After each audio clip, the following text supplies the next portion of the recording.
Welcome to the voice of marketing. Voice of മാർക്കറ്റിങ്ങിലേക്ക് എല്ലാവർക്കും സ്വാഗതം. ഞാൻ ജയകൃഷ്ണൻ. നമുക്ക് തരാനുള്ള പൈസ ഔട്ട്സ്റ്റാൻഡിങ്, ആ ഏരിയ നീളുകയാണ്. പുതിയ കാഴ്ചകൾ നിങ്ങളെ കാണിച്ചുകൊണ്ട് ഒരാൾ പണ്ട് എന്നോട് പറഞ്ഞു, നിങ്ങൾക്ക് 50 വർഷം പരിചയമുള്ള ഒരാളാണെങ്കിൽ പോലും പൈസയുടെ കാര്യത്തിൽ 51ാമത്തെ വർഷം അയാൾ വേറൊരു ആളായിരിക്കും. 51ാമത്തെ വർഷം പൈസയുടെ കാര്യത്തിൽ അയാൾ വേറെ ഒരു മുഖമായിരിക്കും. അയാൾക്ക് വേറെ ഒരു സ്വഭാവമായിരിക്കും. നിങ്ങളുടെ അനുഭവത്തിൽ എങ്ങനെയാണ്? ഇത് പറഞ്ഞത് അദ്ദേഹത്തിൻ്റെ അഭിപ്രായമാണ്. പൂർണ്ണമായിട്ടും എൻ്റെ അഭിപ്രായം എന്ന് ഞാൻ പറയുന്നില്ല.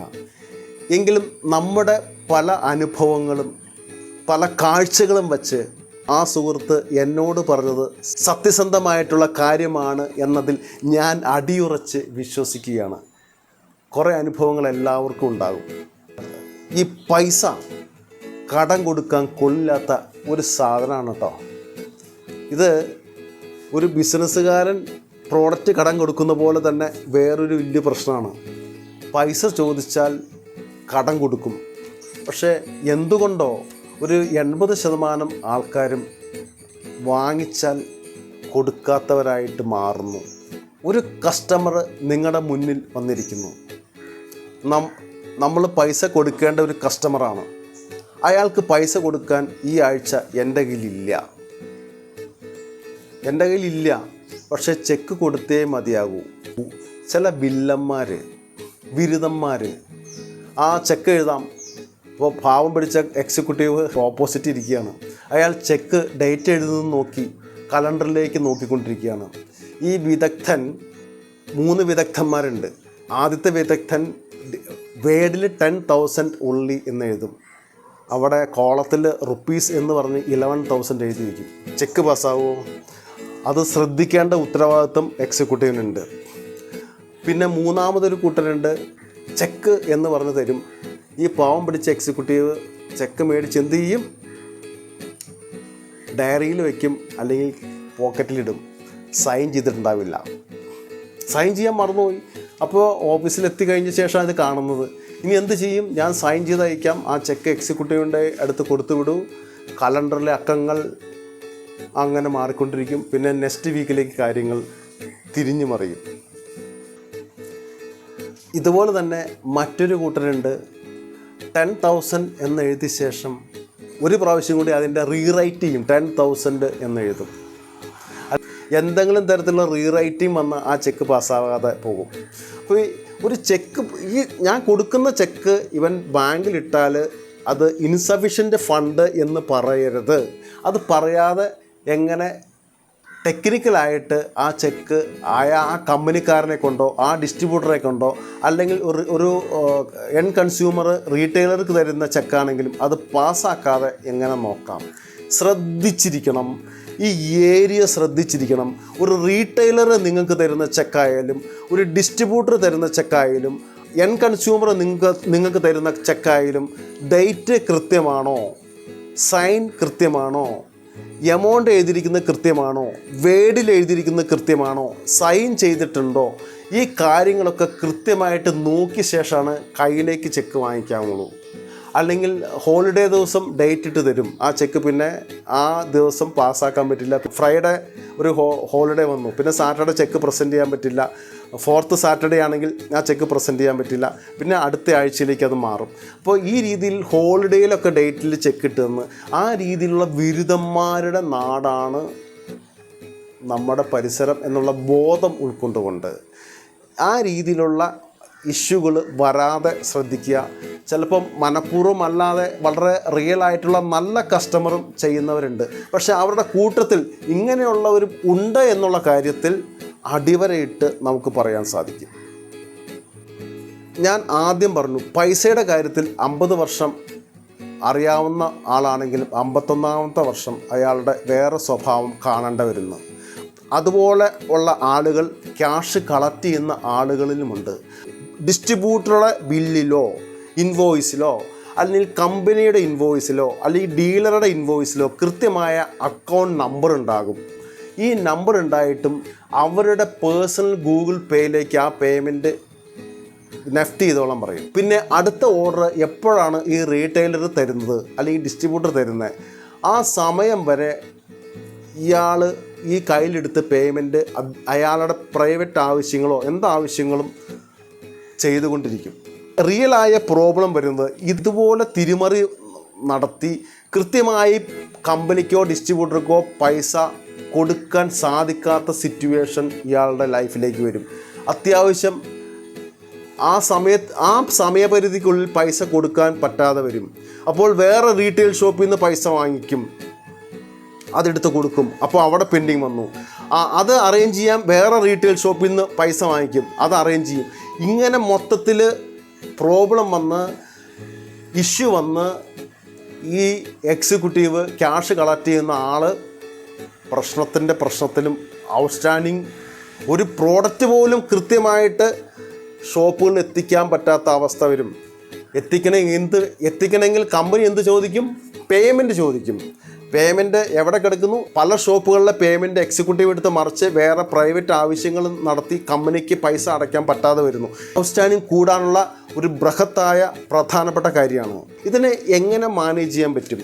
കൃത്യമായി ഒരു റാപ്പോ റീറ്റെയിലറായിട്ടും ഡിസ്ട്രിബ്യൂട്ടറായിട്ടും ആ കമ്പനി അതോറിറ്റിക്ക് ഉണ്ടായിരിക്കണം, മാർക്കറ്റിംഗ് മാനേജർക്ക് ഉണ്ടായിരിക്കണം, അല്ലെങ്കിൽ അത് കൈകാര്യം ചെയ്യുന്ന അതോറിറ്റി ഉറപ്പായും ഈ രീതിയിൽ ഇഷ്യൂ വരാതെ ശ്രദ്ധിക്കേണ്ടത് ആ കമ്പനി ആ ഡിസ്ട്രിബ്യൂട്ടർ മോണിറ്റർ ചെയ്തിരിക്കണം. പേയ്മെൻറ്റ് ക്യാഷ് കളക്ട് ചെയ്യുന്ന കാര്യത്തിലായാലും പേയ്മെൻറ്റ് നെഫ്റ്റ് വാങ്ങിക്കുന്ന കാര്യത്തിലായാലും ഒരു കൺട്രോള് കമ്പനിക്കുണ്ടാവണം.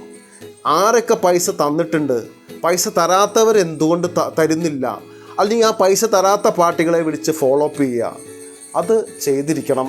പൈസ എന്നുള്ള സംഭവം എല്ലാവർക്കും അത്യാവശ്യ കാര്യമാണ്. പല കാര്യങ്ങൾക്കും അൺകൺട്രോളബിളായിട്ട് ചിലവാക്കിയാൽ ഇതങ്ങ് തീർന്നു പോകും. വരവറിയാതെ ചിലവ് ചെയ്താൽ ഇരുപകലറിയാതെ ഏകാദശി നോക്കും എന്നുള്ള ചൊല്ല് ഞാൻ പറഞ്ഞു അമ്മാമ്മ പഠിപ്പിച്ചു തന്നതാണ്. അപ്പോൾ ഈ പണത്തിൻ്റെ കാര്യത്തിൽ, പൈസയുടെ കാര്യത്തിൽ കൃത്യമായ നമുക്ക് തന്നെ ഒരു പൈസ ഫിനാൻസ് കൺട്രോൾ ചെയ്യാനുള്ളൊരു സിസ്റ്റം നമ്മുടെ മനസ്സിൽ തന്നെ ഉണ്ടാകണം.